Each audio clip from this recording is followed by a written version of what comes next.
Assalomu alaykum. Hurmatli tomoshabinlar. Bugun men siz bilan nafaqat O'zbekistonning barcha pensionerlari uchun, balki ularning oila a'zolari va umuman jamiyatimiz uchun ham hayotiy muhim bo'lgan bir masalani muhokama qilmoqchiman. Bu ma'lumotni oxirigacha diqqat bilan tinglashingizni iltimos qilaman. Chunki u sizning shaxsiy moliyaviy ahvolingizga bevosita ta'sir qilishi mumkin. Bu yangilik ayniqsa gaz uchun to'lovlar bilan bog'liq xarajatlar tobora ortib borayotganini hisobga olsak juda dolzarbdir. Shuning uchun bugungi suhbatimizni boshlashdan oldin iltimos hoziroq kanalimizga obuna bo'ling va ushbu videoga like bosing. Bu bizga bunday muhim ma'lumotlarni ko'proq odamlarga yetkazishimizga yordam beradi. Keling, muammoning o'ziga to'xtalib o'tsak. Bir necha yil oldin va hatto yaqin vaqtgacha ham gaz ta'minoti uchun kompensatsiya tizimi juda murakkab, ba'zan esa umuman mavjud emas edi. Ko'pincha pensionerlar o'zlarining kamtarona pensiyalardan gaz uchun to'lovlarni to'lashda jiddiy qiyinchiliklarga duch kelishardi. Ba'zi hollarda ular uchun bu to'lovlar pensiyaning sezilarli qismini tashkil etar edi. Bu esa oziq-ovqat, dori-darmon va boshqa asosiy ehtiyojlar uchun mablag'larni kamaytirishga majbur qilardi. Tizim qanchalik noaniq bo'lganini tasavvur qiling. Ba'zi hududlarda mahalliy hokimiyat organlari tomonidan kichik yordamlar ko'rsatilishi mumkin edi. Ammo bu yordam doimiy emas edi va uning miqdori ham aniq bir standartga ega emas edi. Bu esa pensionerlar orasida adolatsizlik hissini uyg'otar edi. Chunki kimdir yordam olardi, kimdir esa yo'q. Bunday holatda ko'plab keksa avlod vakillari qishning sovuq kunlarida uylarini yetarlicha isitolmaslik yoki gazdan tejamkorlik bilan foydalanishga majbur bo'lishardi. Bu esa ularning yashash sharoitlariga salbiy ta'sir ko'rsatar edi. Endi esa vaziyat tubdan o'zgardi. Hukumatimiz tomonidan tasdiqlangan yangi qarorga binoan pensionerlar uchun gaz xarajatlarining bir qismini qoplamaydigan kompensatsiya tizimi joriy etilmoqda. Bu nafaqat vaqtincha yordam, balki doimiy va tizimli qo'llab-quvvatlash chorasidir. Ushbu o'zgarishning asosiy sababi mamlakatimizdagi energiya resurslari narxlarining o'sishi va shu bilan birga aholining, ayniqsa ijtimoiy himoyaga muhtoj qatlamlarning turmush darajasini oshirishga qaratilgan siyosatdir. Hukumat ijtimoiy adolatni ta'minlash, keksa avlodni qo'llab-quvvatlash va ularning yashash sharoitlarini yaxshilashni o'zining ustuvor vazifalaridan biri deb biladi. Shu sababli bu kompensatsiya mexanizmi nafaqat moliyaviy yordam, balki davlatning fuqarolariga g'amxo'rligining yorqin namunasidir. Bu yangilik avvalgi noaniqlik va tartibsizlikni bartaraf etib, aniq qoidalar va shartlar asosida ishlaydigan bir tizimni yo'lga qo'yadi. Keling, ushbu yangi kompensatsiya tizimining asosiy jihatlarini atroflicha ko'rib chiqaylik. Bu yerda siz bilishingiz kerak bo'lgan bir qancha muhim tafsilotlar bor. Birinchidan, kompensatsiya nima uchun beriladi? Asosan, bu pensionerlarning gaz iste'moli uchun to'lov yukini yengillashtirishga qaratilgan. Bu shuni anglatadiki, siz to'lagan gaz pullarining ma'lum bir qismi sizga qaytariladi yoki hisobingizdan chegirma qilinadi. Bu pensiyadan tashqari qo'shimcha daromad emas, balki aynan gaz xarajatlarini qoplashga yo'naltirilgan subsidiyadir.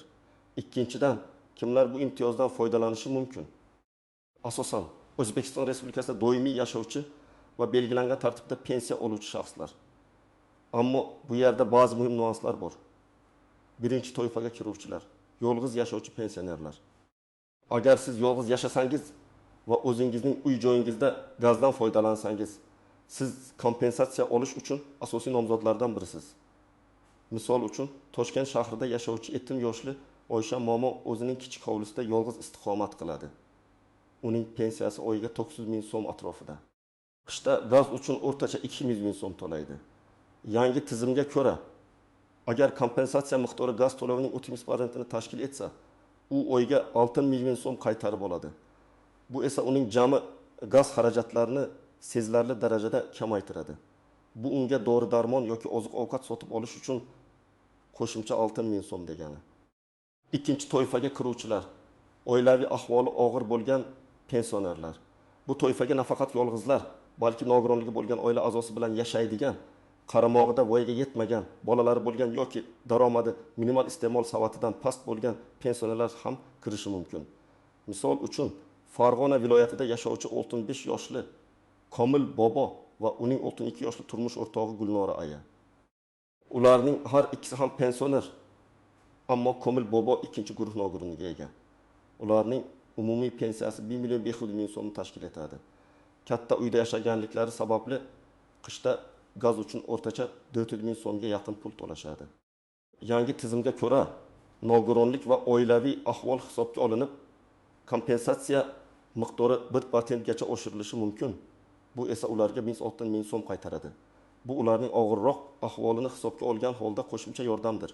3-toifaga kiruvchilar mahalliy hokimiyat tomonidan tasdiqlangan ijtimoiy himoyaga muhtoj shaxslar ro'yxatiga kiritilgan pensionerlar. Ba'zi hollarda pensionerning rasmiy pensiyasidan tashqari boshqa daromadlari ham bo'lishi mumkin. Masalan, kichik ijara haqi yoki dehqonchilikdan tushgan pul. Agar bu daromadlar ma'lum bir chegaradan oshmasa va mahalliy ijtimoiy xizmatlar tomonidan ularning ehtiyojmandligi tasdiqlansa, ular ham kompensatsiya olish huquqiga ega bo'lishadi. Samarqand viloyatida yashovchi 75 yoshli Ahmad boboning pensiyasi 9,7 million so'm. Uning o'g'li chet elda ishlaydi, ammo doimiy ravishda pul jo'natmaydi.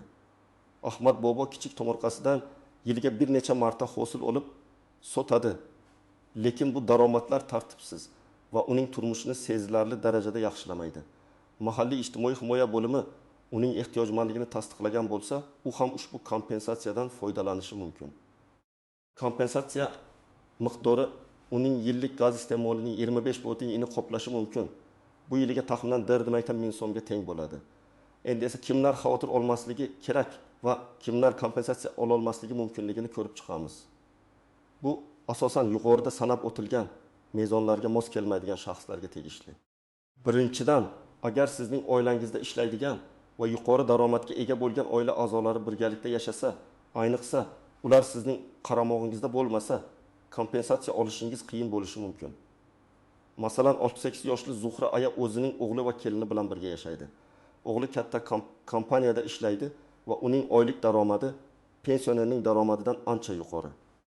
Bunday hollarda oilaning umumiy daromadi ma'lum bir chegaradan oshib ketganligi sababli Zuhra aya gaz kompensatsiyasidan foydalana olmasligi mumkin.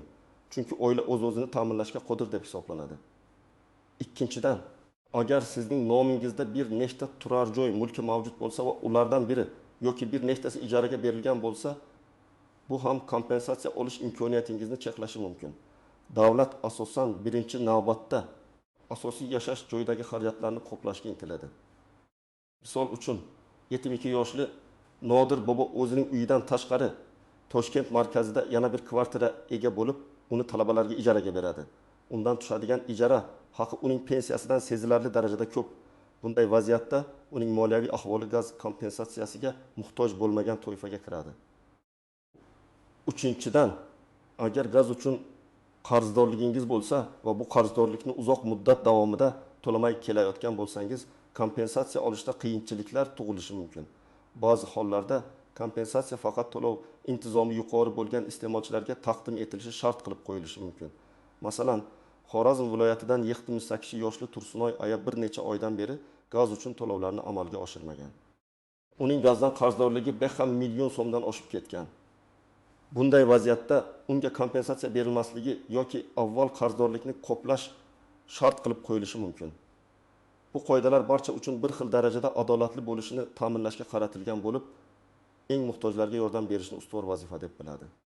Endi esa ushbu tizim bilan bog'liq bo'lgan ba'zi istisnolar, noaniq jihatlar va e'tibor berish lozim bo'lgan nuanslar haqida batafsil gaplashaylik. Ko'pincha rasmiy qoidalarda ko'rsatilgan hamma narsa amalda boshqacharoq yuzaga kelishi mumkin. Shuning uchun diqqatli bo'lish juda muhimdir. Birinchidan, kompensatsiyani hisoblash mexanizmi. Ko'pchilik kompensatsiya deganda shunchaki pul berish deb tushunadi. Aslida esa bu turli shakllarda bo'lishi mumkin. Ba'zi hududlarda bu sizning shaxsiy bank hisobingizga naqd pul o'tkazish orqali amalga oshirilsa, boshqa joylarda gaz ta'minoti uchun hisob-kitob qilingan summadan to'g'ridan-to'g'ri chegirma tarzida tatbiq etilishi mumkin. Masalan, Andijon viloyati Alidoqa yoshli Dilobar momoning gaz uchun oyiga puli 70 ming so'm to'lash kerak bo'lsa, unga o'tib ayda miqdorida kompensatsiya tasdiqlansa, uning gaz hisobidan to'g'ridan-to'g'ri garbat 5 ming so'm chegirma qilinib, u atiga 5 ming so'm to'laydi. Bu holatda pul uning qo'liga tegmaydi, lekin xarajat kamayadi.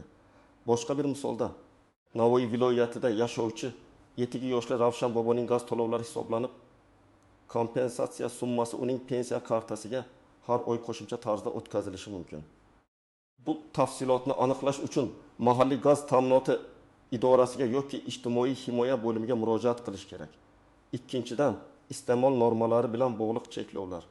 Kompensatsiya gaz iste'molining ma'lum bir normalari doirasida berilishi mumkin.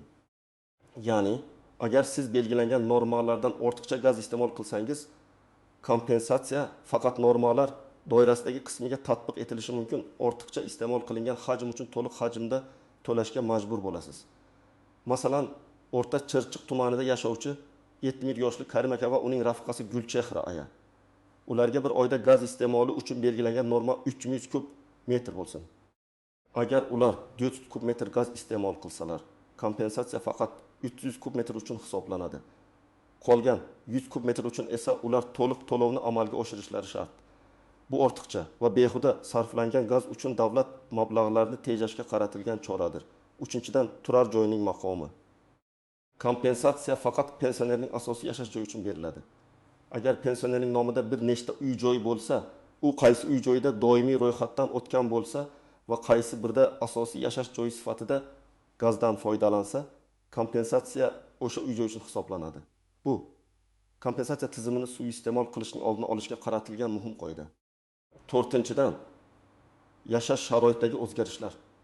Agar sizning oilaviy ahvolingizda, daromadlaringizda yoki yashash joyingizda jiddiy o'zgarishlar yuz bersa, masalan, ishlaydigan farzandingiz siz bilan birga yashashga kelsa yoki sizning moliyaviy ahvolingiz sezilarli darajada yaxshilansa, bu kompensatsiya olish huquqingizga ta'sir qilishi mumkin. Bunday o'zgarishlar haqida tegishli organlarni xabar qilish majburiy hisoblanadi. Misol uchun, Namangan viloyatidan 7 yoshli Shahnoza momo yolg'iz yashab kompensatsiya olardi. Biroq bir yildan keyin chet elda ishlaydigan o'g'li oilasi bilan O'zbekistonga qaytib kelib, onasi bilan birga yashashni boshladi. O'g'lining daromadi yuqori bo'lgani uchun Shahnoza momoning kompensatsiya olish huquqi qayta ko'rib chiqilishi yoki butunlay bekor qilinishi mumkin. 5-dan, kompensatsiyaning muddati va qayta ko'rib chiqish tartibi. Kompensatsiya odatda ma'lum bir muddatga, masalan 1 yilga beriladi. Ushbu muddat tugagach, sizning arizangiz va sharoitlaringiz qayta ko'rib chiqiladi. Bu degani, har yil kompensatsiya olish huquqingizni tasdiqlashingiz kerak bo'ladi. Bu tartib faqatgina haqiqatan ham muhtoj bo'lgan shaxslarning yordam olishini ta'minlashga qaratilgan. 6-dan, hujjatlarni to'g'ri rasmiylashtirishdagi xatolar. Ko'plab pensionerlar arizani noto'g'ri to'ldirish, kerakli hujjatlardan birini unutish yoki hujjatlarda xatolikka yo'l qo'yish tufayli kompensatsiya olishda kechikishlarga yoki rad javobiga duch kelishadi. Masalan, Jizzax viloyatidan 74 yoshli To'lqin aka ariza topshirayotganda pensiya guvohnomasining nusxasini taqdim etmagan. Natijada uning arizasi qayta ishlanish uchun qaytarilgan va bu jarayonni 1 oyga kechiktirgan. Bu kabi mayda ammo muhim xatolardan saqlanish uchun barcha hujjatlarni 2 marta tekshirish zarur. 7-dan, axborot yetishmovchiligi. Ba'zan pensionerlar ushbu imtiyoz haqida umuman xabardor bo'lmasligi yoki ma'lumotni to'liq tushunmasligi mumkin. Davlat organlari tomonidan keng qamrovli tushuntirish ishlari olib borilayotgan bo'lsa-da, har bir pensionerga shaxsan yetib borish qiyin. Shuning uchun bu kabi ma'lumotlar tarqatilishi juda muhimdir. Ko'rib turganingizdek, bu tizim o'zining nozik tomonlariga ega. Shuning uchun har bir qadamni diqqat bilan o'rganish va amalga oshirish lozim. Endi esa eng muhim qismga yetib keldik. Siz nima qilishingiz kerak? Qayerga borish kerak? Qanday hujjatlarni to'plash kerak va qanday yozish kerak? Bu bosqichlarni aniq va batafsil tushuntirib beraman. Qayerga murojaat qilish kerak? Birinchi va asosiy manzil davlat xizmatlari markazlari. DXM bu markazlar O'zbekistonning har bir tumanida va shaharda mavjud bo'lib, davlat xizmatlarini bir darcha tamoyili asosida taqdim etadi. Siz borib shu markazlarga murojaat qilishingiz va gaz iste'moli uchun kompensatsiya olish xizmatini so'rashingiz mumkin. Ikkinchi variant pensiya jamg'armasi PFRning hududiy bo'limlari. Ba'zi hollarda, ayniqsa boshlang'ich bosqichda yoki ma'lumotni aniqlash uchun pensiya jamg'armasiga murojaat qilish ham mumkin. Ular sizning pensiya ma'lumotlaringizni va boshqa ijtimoiy ahvolingizni tekshirib, tegishli yo'nalish berishi mumkin. Uchinchi variant yagona interaktiv davlat xizmatlari portali my.gov.uz orqali onlayn murojaat qilish. Agar sizning internetdan foydalanish imkoniyatingiz bo'lsa va elektron raqamli imzo iridiga ega bo'lsangiz, u holda uydan chiqmagan holda ham ariza yuborishingiz mumkin. Bu ayniqsa yoshi katta bo'lgan va uydan chiqishi qiyin bo'lgan pensionerlar uchun juda qulay. 2. Qanday hujjatlarni to'plash kerak? Ushbu ro'yxatni sinchkovlik bilan tayyorlash juda muhim. Chunki bitta hujjatning yetishmasligi arizangizni rad etilishiga olib kelishi mumkin. Shaxsni tasdiqlovchi hujjat bu O'zbekiston Respublikasi fuqarosining pasporti yoki ID kartasi. Bu sizning kimligingizni va fuqaroligini tasdiqlovchi asosiy hujjatdir. Pasportingizning asl nusxasini va nusxalarini tayyorlab qo'ying. Pensiya guvohnomasi. Sizning pensiya oluvchi ekanligingizni tasdiqlovchi hujjat. Uning ham asl nusxasini va nusxalarini olib borishingiz kerak bo'ladi. Uy-joyga egalik huquqini tasdiqlovchi hujjat, kadastr hujjatlari yoki order, ya'ni sizning yashayotgan uy-joyingiz sizga tegishli ekanligini tasdiqlovchi hujjat. Bu kompensatsiyani faqat asosiy yashash joyingiz uchun olishingizni isbotlash uchun kerak. Agar siz ijara shartnomasi asosida yashasangiz, ijara shartnomasining nusxasi talab qilinishi mumkin. Gaz iste'moli uchun to'lov kvitansiyalari yoki hisob varaqlari. Bu sizning oxirgi bir necha oylik gaz iste'molingiz va uning uchun to'lagan summalaringizni ko'rsatuvchi hujjatlar. Bu sizning o'rtacha iste'molingizni baholash va kompensatsiya miqdorini aniqlash uchun kerak. Bank hisob varaq raqami, plastik karta raqami. Agar kompensatsiya sizning hisobingizga pul o'tkazish orqali amalga oshiriladigan bo'lsa, sizning bank kartangiz raqami talab qilinadi. Bu kartangizning o'rnaqli xonali raqami yoki to'lov rekvizitlari bo'lishi mumkin. Oilaviy ahvolingizni tasdiqlovchi hujjatlar agar talab qilinsa, masalan, nikoh guvohnomasi, farzandlarning tug'ilganlik haqidagi guvohnomalari, nogironlik guvohnomasi, bu hujjatlar sizning oilaviy ahvolingizni va shunga mos keladigan imtiyozlarni aniqlash uchun kerak bo'lishi mumkin. Masalan, oilada nogironligi bo'lgan shaxsning mavjudligi kompensatsiya miqdorini oshirishi mumkin. Mahalla fuqarolar yig'inidan ma'lumotnoma. Ba'zi hollarda oilaviy ahvolingizni, daromadlaringizni yoki ehtiyojmandligingizni tasdiqlovchi mahalliy ma'lumotnoma talab qilinishi mumkin. 3. Qanday yozish kerak? Davlat xizmatlari markazlarida sizga tayyor ariza blankasi beriladi. Bu blankani to'g'ri va aniq to'ldirish juda muhim. Siz o'zingizning shaxsiy ma'lumotlaringizni ish, pasport ma'lumotlari, yashash manzili, pensiya guvohnomasi raqamini, bank hisob varag'i raqamini va gaz ta'minoti shartnomasi raqamini agar mavjud bo'lsa kiritishingiz kerak. Arizaning sababini gaz iste'moli uchun kompensatsiya olishni so'rayman deb aniq ko'rsating.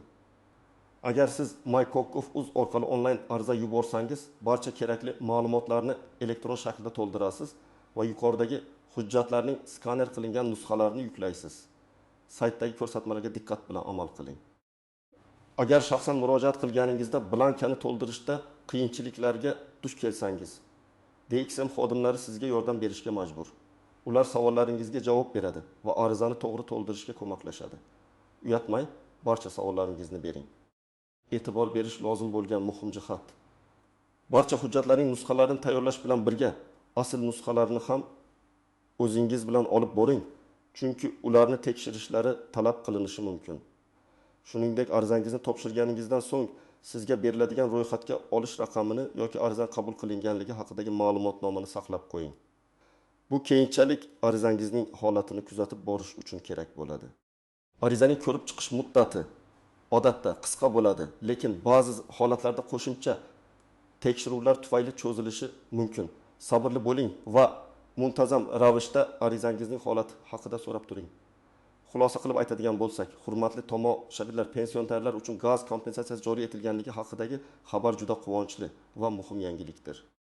Bu har bir keksa avlod vakilining turmush sharoitini yaxshilashga, ularning gaz uchun to'lov yukini yengillashtirishga qaratilgan amaliy qadamdir. Davlatimiz ijtimoiy himoyaga muhtoj fuqarolarni qo'llab-quvvatlashga intilmoqda va bu qaror buning yorqin dalilidir. Bu ma'lumotlardan to'g'ri foydalanish sizning zimmasida. Yuqorida sanab o'tilgan barcha bosqichlarni diqqat bilan bajarib, siz o'zingizga tegishli bo'lgan yordamni olishingiz mumkin. Esingizda bo'lsin, huquqiy savodxonlik va faollik har doim foyda keltiradi. Sizningcha ushbu kompensatsiya tizimi qanchalik samarali bo'ladi? Yoki sizda boshqa qanday takliflar bor? Fikr mulohazalaringizni izohlarda yozib qoldiring. Bu boshqa tomoshabinlar uchun ham, biz uchun ham juda qiziqarli va foydali bo'ladi.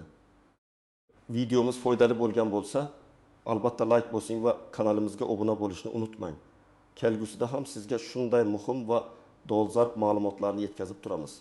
E'tiboringiz uchun rahmat.